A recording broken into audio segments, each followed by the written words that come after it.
Now you must already know that many foreign invaders came to India, lured by its rich culture and heritage, and many established their reign over its various regions. But it was only British that established its sovereignty over our motherland in her entirety. They came to us under the disguise of being traders, but they turned out to be like those guests who came to our home but never left. You see, here is the thing.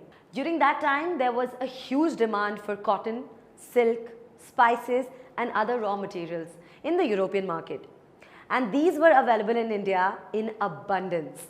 So initially when they came as traders, they could make a lot of profit out of us in foreign markets. And the funny thing is that the small trading company in the name of East India Company, the British were reluctant on acquiring territories in India.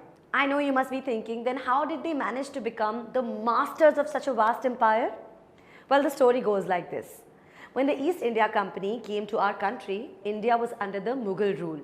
Aurangzeb, the last powerful Mughal ruler, was at the throne.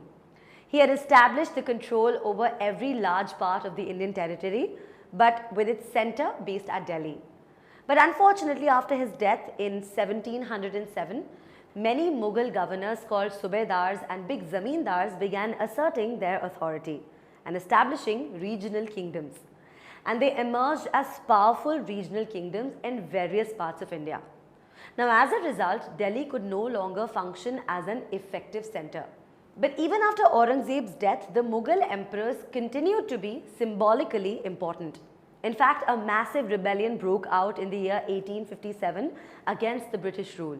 That is when Bahadur Shah Zafar, the then Mughal emperor, was seen as a natural leader. Once the revolt was put down by the company, Bahadur Shah Zafar was forced to leave the kingdom and his son was shot in cold blood. Did you know that in the year 1600, the East India Company had acquired a charter from the ruler of England, Queen Elizabeth I? Now this charter granted the East India Company the sole right to trade with the East. Now this meant that no longer any other trading group in England could compete with the East India Company.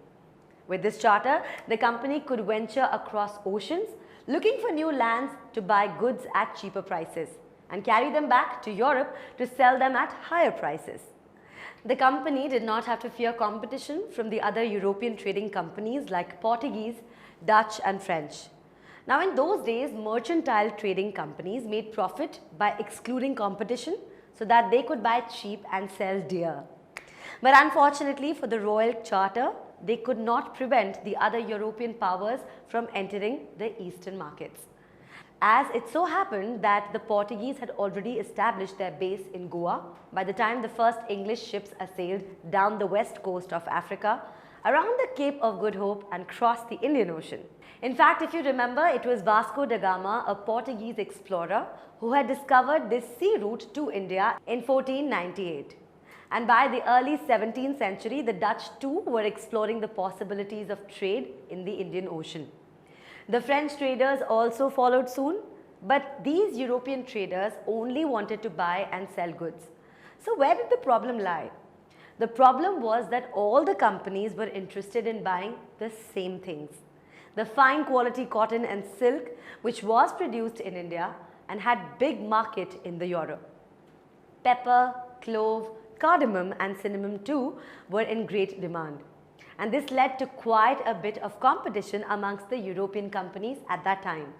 So obviously, they had to push up the prices at which these goods could be purchased. And this reduced the profits that they could earn. Now, the only way that trading companies could flourish was by eliminating their rival competitor. The urge to secure markets, therefore, led to fierce battles between the trading companies. And how do you think they managed to achieve that? Well, they did that by regularly sinking each other's ships, blocking each other's routes and preventing rival companies from moving away with the supply of goods. And this took place mostly during the 17th and 18th centuries. It was a time when trade was carried on with arms and trading posts were protected through fortification. Now, this effort to fortify settlements and to carry on profitable trade also led to an intense conflict with the local rulers. The company therefore found it difficult to separate trade from politics.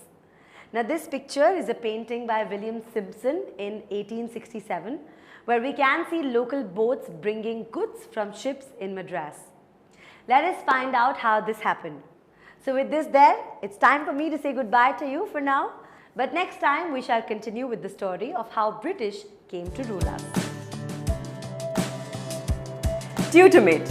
For more amazing video lectures, download the free app on Apple App Store or Google Play Store